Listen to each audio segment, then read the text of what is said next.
every obstacle that was put in my way to get there was cleared. Okay. Who cleared that? Allah subhanahu wa ta'ala. So if that path was cleared, Yeah. I felt protected as far as the eyes can see, tent after tent after tent. And those are the conditions you see. You hear sporadic bomb blasts. It's a common sound that we grew accustomed to. Those sounds intensify at night. Assalamu alaikum wa rahmatullahi wa barakatuh. Bismillahir Rahmanir Rahim.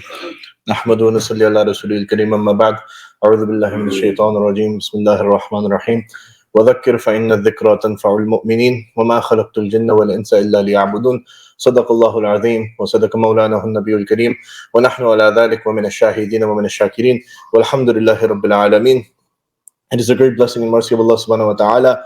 He has blessed us to come to the masjid today. We have a very special guest with us today. His name is Dr. Azeem Ilahi. And alhamdulillah, he has just come back from serving in Gaza. Alhamdulillah, he's been in the area for a few years now. So if he wants to tell us a little bit about himself, and then inshallah we'll get started. My name is Azeem Ilahi. I'm actually born in Canada to Pakistani parents. I moved to the United States mainly for my medical training. We've been here in the Charlotte area since 2017. Okay. So it's been some time now. I practice pulmonary and critical care here in the region. So my background has been, I guess for the last 8 years, trying to serve in areas where populations have been displaced, oftentimes as a result of war or conflict. So I've been participating in numerous medical mission trips to various parts of the world. Just to provide medical assistance. Through that medical assistance, we're able to provide medical aid through these organizations. And that's how it came to be that I was able to provide service in Gaza. Alhamdulillah, we're blessed to have this brother in our company. He just came back from Gaza. We have some questions that we wanted to ask him. So the first question I wanted to ask our dear brother Azeem, who just came back 2 weeks ago, what was your first reaction upon reaching Gaza? Once you cross the border, you get into Rafah, what is your reaction? What do you see? I'll say the journey is pretty difficult. It's a long journey. We left Cairo early in the morning, Fajr time. It's only about 400 kilometers, 250 miles, but a normal 5-hour drive ends up taking about 10 hours with the checkpoints, with the stops. We're carrying a lot of supplied luggage. And so a lot of that stuff has to get checked out at these stops. So they're checking our documents, checking our approvals. By the time we arrive at the now destroyed sort of Yasser Arafat airport, you collect your baggage and then you exit the terminal. That feeling, it's very hard to describe. Because of the journey, it is a very satisfying and triumphant feeling. SubhanAllah, it's indescribable, that feeling, because in that same moment, you also realize all of those obstacles that were in your way to get to this point are now overcome. And inshallah, you're there now, and you're hopefully able to provide some assistance to the people in Gaza. I'm going to describe the scene a little bit. As you walk out, you immediately hear drones. So it's a very odd sound for us as Americans to hear it. It's a constant buzzing sound that people in Gaza are so accustomed to now. So you hear that immediately, but it quickly fades out. And it fades out because as you look across, you have a welcoming party. You have your fellow travelers with you, and oftentimes it's the huge medical convoy that's with you. And everyone is smiling. Everyone is happy. There is such a feeling of joy there that you can't help but zone out any negativity. And that truly is all you really hear is the drone. You zone it out and you're there and you're basking in that moment. Some of the imagery you guys have seen more recently is the I Love Gaza sign at the Rafah checkpoint. That's on the Gaza side of the Rafah crossing. And I can assure you, every single medical relief team that has crossed into Gaza has taken a photo by that sign. It's such a vibrant, bright red sign. It symbolizes love, symbolizes everything that's great about Palestine and about Gaza. And that's why the occupation forces destroyed it, as a symbolic gesture. But when you're there, you can only focus on the positive. And that was a huge moment of accomplishment, a huge moment of triumph. I think that's why every one of these medical teams, when they get there, they see it, they get drawn to it, and they take a photo by it. Subhanallah. Subhanallah. So yeah, I think we've all seen the videos of the sign being destroyed now. Yeah. So that sort of imagery of what you saw and what's in your mind is now that's all that's there for most people. Now, to kind of expand on that, I think really what you're getting at is what then do you see after that that joyous moment? What do you see? So we arrived after Maghrib. It was night. So you drive from there, and we drove straight to the European Gaza Hospital campgrounds. And on the campus there, en route, you're driving through Rafah. So European Gaza is at the southern tip of Khan Yunis. It's right, pretty much bordering between Rafah and Khan Yunis. And so as you drive by, because it's dark, you don't see it quite so apparently, but it is, as far as the eyes can see, tent after tent after tent. And those are the conditions you see. You hear sporadic bomb blasts. It's a common sound that we grew accustomed to. Those sounds intensify at night. So our aim How long were you there?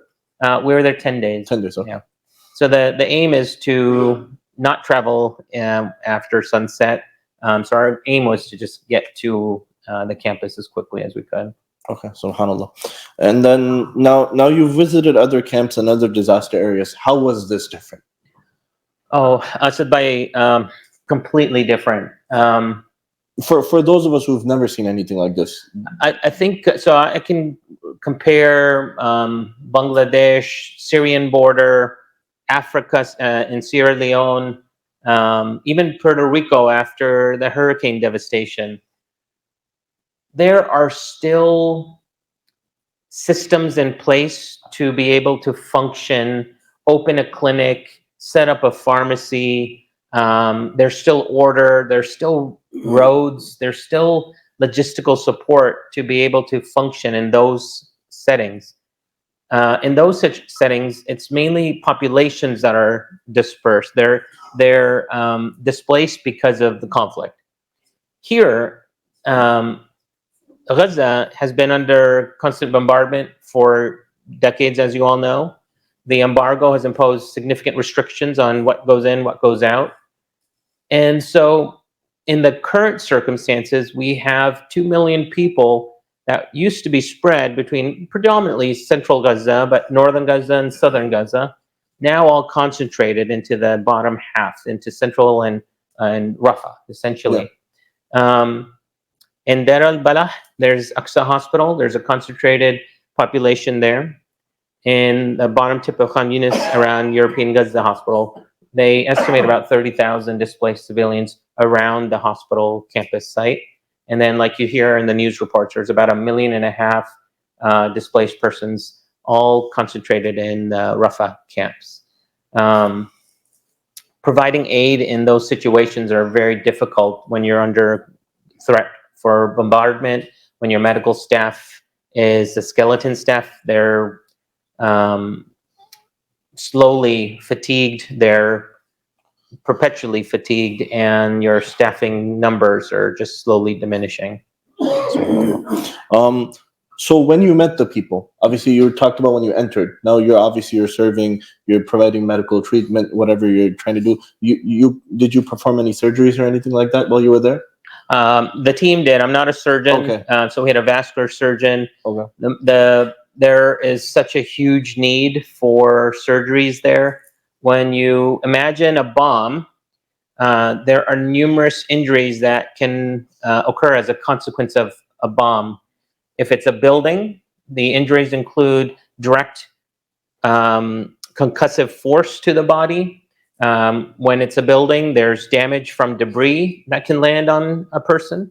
There's shrapnel damage that can occur to the body because of the actual shrapnel from the blast itself. There are numerous types of injuries that occur, propelling forces that cause children and mothers and fathers and grandparents to leap into the air and cause injury to their bones, broken arms, scalp lacerations, body lacerations, internal organ damage. So the surgeries were plenty. They're staffed with 4 neurosurgeons at European Gaza Hospital. SubhanAllah, they adapt because most hospitals here don't have 4 neurosurgeons, but they realize when you have these blast injuries, there's so many intracranial diseases, traumas, I should say, epidural hematomas, which are blood collections around the skull, blast injuries that cause deformities, subdural blood that occurs within the brain. All of these require emergent neurosurgical intervention. And these are just a few. You're just talking from Just a a very handful. small perspective. This is very handful. Then if you round around through the hospital, you will see God knows how many amputations, how many wounds. It's subhanAllah, it's beyond description, the sheer volume of trauma that you see that requires some type of operative intervention. And so our team was composed of an anesthesiologist, a surgeon, an emergency medicine physician, and then myself, critical care. So after their surgeries, those patients end up in the intensive care unit and they need very close monitoring. SubhanAllah, SubhanAllah. So, mashallah, I don't want to say too much about Dr. Azeem, what he does, his volunteering and stuff like that. But himself and his wife and his children, wherever they can locally, they always try to volunteer. When I work for Helping Hands, so they come and they volunteer at our clothing drives and stuff like that. They go to different places locally and they volunteer. And so this is just one of the things which he has done, going overseas and volunteering. One of the many things him and his family do. His wife is also a pediatrician. She helps out people. They reach out to her. She helps them out from the community. So we should make immense amounts of dua for all of their service. And may Allah subhanahu wa ta'ala accept all of the service which they do. So on a little bit of a brighter note, the picture which we shared on the flyer was a picture of him with the children. So as you met people, now once you've passed the border in this area, you're meeting all these people. What was the reaction of the people upon seeing you guys? How happy were they? Again, indescribable.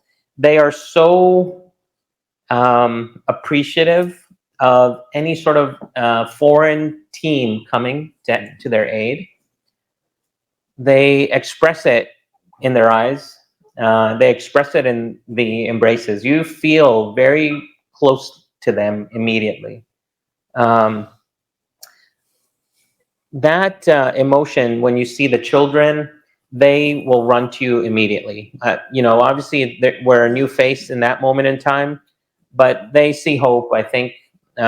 They see somebody interacting with them, and they desire interaction. You've taken them out of their schooling. You've taken them out of their, normal routines. Half of their family has disappeared. They're martyred, and they crave that interaction. So when we walked out every morning from where our accommodations were, and we'd walk that short walk, 5 minutes to the hospital, we were just surrounded by children. They were smiling, they were laughing, they were saying whatever words of English they could speak, just to connect with us. And it really made that time so much more special, because we could see how much of an impact we were making, just even in the simple pleasures, bringing a smile to a child's face. The healthcare team there, they couldn't say enough how appreciative they were.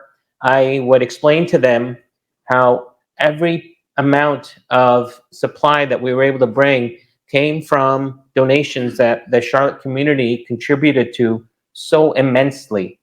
I didn't share the details of when I was leaving for a very long period. I think I shared it 12 days before I left for my own reasons. I wanted to steer narrow focus. I didn't want to hear any criticisms. I didn't want to hear any concerns. Yeah. As much as you need to. I had already reconciled all those. So I was laser focused on what was ahead. And so I shared that 12 days. And within those 12 days, we raised over $100,000. And subhanAllah, to me, I think that was predominantly from our local Charlotte community. So I thought that was incredible, and I felt so obliged to share that with everyone that I met there, that when we were contributing, giving supplies or financial contributions, I shared with them that this was truly on behalf of the Charlotte and the greater Charlotte area. Subhanallah, subhanallah. So now I know you guys went, your team was, all of you guys were Muslim, right? Yeah. Now there's obviously still medical personnel going, which is also non-Muslim. That there's medical doctors, nurses, people who are going, and even now they're giving interviews on international media that they're non-Muslim. So Muslim or non-Muslim going there, at any point in time, and you said obviously you guys didn't travel at night, but still, do teams feel danger over the medical teams? That's a great question. I will say there's two answers to that. Yeah. One, the more core answer is I didn't feel in danger. Alhamdulillah. Mainly because I felt protected. Every obstacle that was put in my way to get there was cleared. Okay. Who cleared that? Allah subhanahu wa ta'ala. Allah subhanahu wa ta'ala. So if that path was cleared, Yeah. I felt protected. Subhanallah. So somehow, that feeling pushed me into a bubble. Subhanallah. Now, I can't help but also admit there were moments where you felt vulnerable. Yeah. Eid had just passed. My entire planning preparation was, okay, the bombardments had decreased during Ramadan. The hospital census had actually decreased as a result of that. And so now Eid had passed. So will the Rafah invasion now intensify? Will it expose Israel's forces now into Rafah? So that was in the back of my mind. And hearing bomb blasts, I'll be honest, I've never gone anywhere in the world where you hear bomb blasts. That was a first for me. So the first few times I heard it, yeah, I shuddered, and we all did. I mean, it's a bizarre feeling. You hear this penetrating sound, and the force is so strong that it shakes your room. This is not half a kilometer away. This is still probably 10, 15 kilometers away. That's how strong these bombs that are being sent from our country with our tax dollars, that's how intense these bombs are, that even if they're Rafah, where the camps are about 20 kilometers away from us, we knew the first 2 days there, 30 minutes later, we'd get trauma patients coming in. So that 20-kilometer commute is about a 30 minutes in the ambulance. And so there were times where there was some fear, but I think overwhelmingly, I felt protected. Lubna, the kids, my family, they were scared every single minute. So, I hate to minimize it because they truly did live in constant fear while I was gone. Luckily, I didn't need to see it directly, but I could see it when I'd see a video of them, or when we were able to make some initial short communication. I could see it in their eyes or even in their smile. Yeah, subhanallah, subhanallah. Okay, so my final question, this is a question of importance. There's an event happening this Sunday. We have the flyers outside as well. This is for Imana, it's Aid for Gaza fundraising dinner. So, inshallah, if you can find the flyer outside, please register and make an intention to come and learn about the work that Dr. Azeem and other doctors are doing. But my final question is that this event is taking place on Sunday. There's many relief organizations which are working, like Helping Hand, Islamic Relief, Baitul Mal, so on and so forth. But Imana is solely focused on the medical side of things. And I think you went, Imana and Palestine Healed, they had sort of like a collaboration, I guess. And so how important is it? And you obviously saw the aid, you were there. How important is this relief aid, obviously the food packages and stuff, and how important is the medical aid? Since you saw it being dispersed, used and stuff, how important is it for us to continue to support these? I would say, if this were last week, I'd say immensely important, because truly the only way we were able to get aid into Gaza was by carrying our duffels, walking them, or on the carts through the Rafah crossing. They're not coming through Karam Shalom. They're being held up there. So we carried 42 duffels of supplies. Those went through Rafah crossing without intervention on the Israeli side. These aid organizations, I would encourage you to support any of them that you have firsthand knowledge of, where you know somebody that's worked with them. I've seen Med Global there. I've seen Fajr Scientific there. I've seen Rahma Worldwide there. I've seen Palestinian American Medical Association there. I've seen Heal Palestine there. I've seen Huna Refugee Relief. I've seen firsthand several agencies that are working there that I would contribute any amount of my money to them, because I know firsthand that they're on the ground and they're providing aid. Imana specifically, I've worked with them for numerous years. I've gone on several trips with them. They have such a low overhead.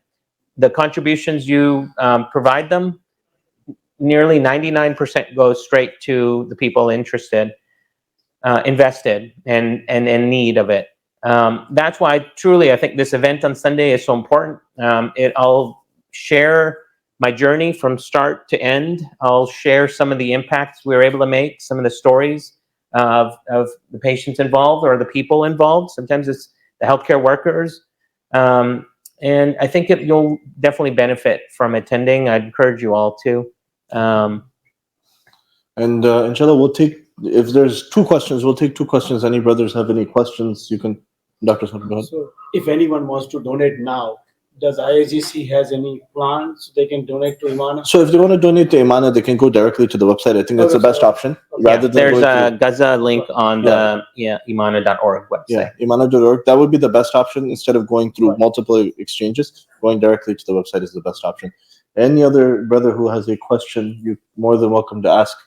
You can put your hand up and ask, and we can ask the question. So go ahead. So, we'll let you ask another one. Other than, I know, surgery side, they have high demand. Any other primary care, do they have need for it, or right now is probably may not need? I will be depressingly honest with you. The chronic medical diseases, they are triaged, and they get triaged to the bottom. Yeah. You know, taking a daily lisinopril, taking a daily metformin almost seems trivial when you're living day to day. Nourishment is important. You know, they just announced Najjar Hospital was evacuated. That was the sole hospital providing dialysis support to patients. So if there's any brothers or sisters here that, you know somebody who is on dialysis, imagine in the entire Gaza Strip, there is no longer any dialysis support. It's devastating, not just for the patient, for the family, for the people taking care of dialysis patients. It's pure devastation. So unfortunately, the chronic medical diseases, especially now with Rafah crossing closing, I think I would have been a little more optimistic if you asked me that 72 hours ago, because I would have said, yes, every time a team's going through, every Monday, Wednesday, teams are going in and they're switching out. More and more medications are going in. We brought in a boatload of chronic medications along with the antibiotics and the anesthesia and things like that. But it's just hard now to set up or even triage chronic clinics to take care of these patients. I think their main interest now is surviving. Yeah, it's so dire right now. I hate ending on that note, but you kind of hear the news media reports, and they focus on the bombardment and they focus on aid workers, but truly the people there, they are suffering. They are suffering, and I don't feel bad sharing that directly, because anyone that has family or friends that live there knows that that's true. They are living under miserable situations. They're living in miserable conditions. These tents are no dignified way to live. And we need to do whatever we can as the Muslim Ummah, as the Charlotte Ummah. We need to do whatever we can to help anyone, not just in Gaza, in Somalia, in Bangladesh, in, anywhere there are Muslims in need, we need to do our best to help them. Anywhere there are humans in need, we have to do our best to help them. It doesn't matter what their race is, their creed, color of their skin. If there are people suffering as Muslims, we have to do whatever we can to help. Jazakallah khair. So this Sunday there's a program. It's called Aid Gaza. There's some flyers outside. You can scan the QR code, register if there's some spaces left. We really want to appreciate Dr. Azeem for his time, and we ask Allah subhanahu wa ta'ala to accept the mission he went for. May Allah subhanahu wa ta'ala accept all the service he provided, and may Allah subhanahu wa ta'ala continue to give him and his family the opportunity to serve the greater ummah. Jazakallah khair. Appreciate you, bro.